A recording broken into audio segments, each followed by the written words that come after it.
Hello viewers. It all started with a local legend that has been quietly passed down through the ages about a strange crumbling stone wall hidden deep in the forgotten countryside on the edge of an abandoned property. There was a rumor that something valuable, perhaps even dangerous, had been buried there long ago, but no one had ever bothered to find out if it was true. Most people wrote it off as folklore, just another fable meant to discourage adventurers. When we actually saw it though, standing awkwardly against a hillside with moss-covered stones and strange patterns in the surrounding soil, it appeared a domo staged, as though someone had tried to bury history in order to erase it. We had no idea what we were getting into, but curiosity prevailed.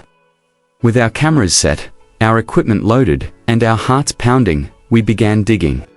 There was nothing but tangled roots, dry soil, and occasional rock fragments for the first few hours, but the more we dug, the more it appeared to have a purpose.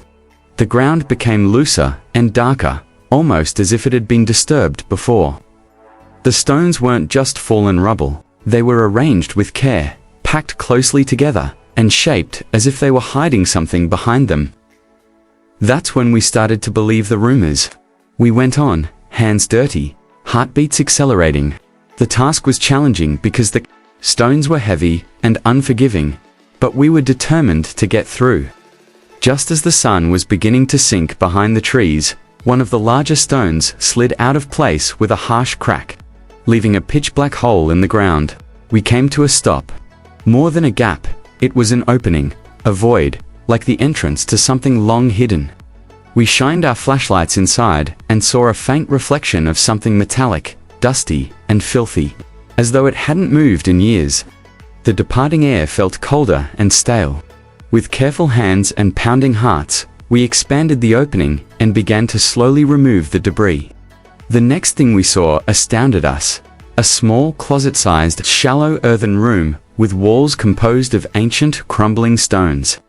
Buried in layers of dirt and time was a chest, or rather a box, wedged in the center of the soil. We didn't know how long it had been there, but it looked old. The front was ornate, with faint diamond undertones and patterns that seemed Middle Eastern or possibly Byzantine. Although some of the metal had rusted, the construction was solid. More intricate details, such as engravings, symbols, and pieces of old rope wound around the handle, became apparent as we scraped the dirt away with shaking hands. This wasn't something that was buried last year. It had history, weight, and intrigue. The box was also filled with artifacts, such as ancient pottery that had not cracked, rusted coins that were so faint that the lettering was unreadable, and strange metal objects that appeared to be religious relics or ceremonial tools. One item seemed to be a necklace with a large stone centerpiece, almost shining in the dust. Another looked like a small lantern with silver accents, unlike anything we had ever seen. This discovery was placed here on purpose, not by accident. Maybe the wealth of their family. It might have been the location of a long-forgotten ceremony or a gateway to a world beneath the surface of the underworld that we still don't fully comprehend. We didn't open the chest yet in part 1. We knew the moment needed its own room. But just touching it and knowing we found it gave us chills. The weight of history in our hands was almost too great to bear. We were in the middle of a secret that someone had put a lot of effort into keeping hidden. And the most odd feature, no one knew this. The place appeared to have been deliberately hidden from history, as there was no historian, archaeologist, or landowner. We documented every sound, every moment, and every change in the soil because we might never see it again. And as the day drew to a close, we sat in silence and looked at what we had unearthed. Exhausted, filthy, and overwhelmed, but completely alive. This was the feeling of being found. Not in a museum or on a TV, but in real life. With real mystery looking back at you and real dirt under your fingernails. And this was only the beginning.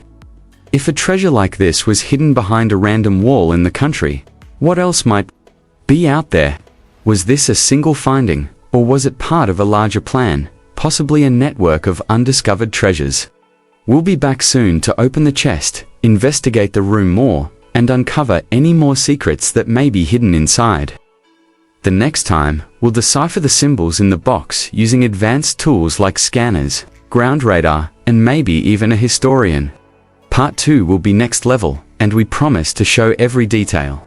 But for the time being, we just wanted to share this moment with you, pure, authentic, and absolutely amazing.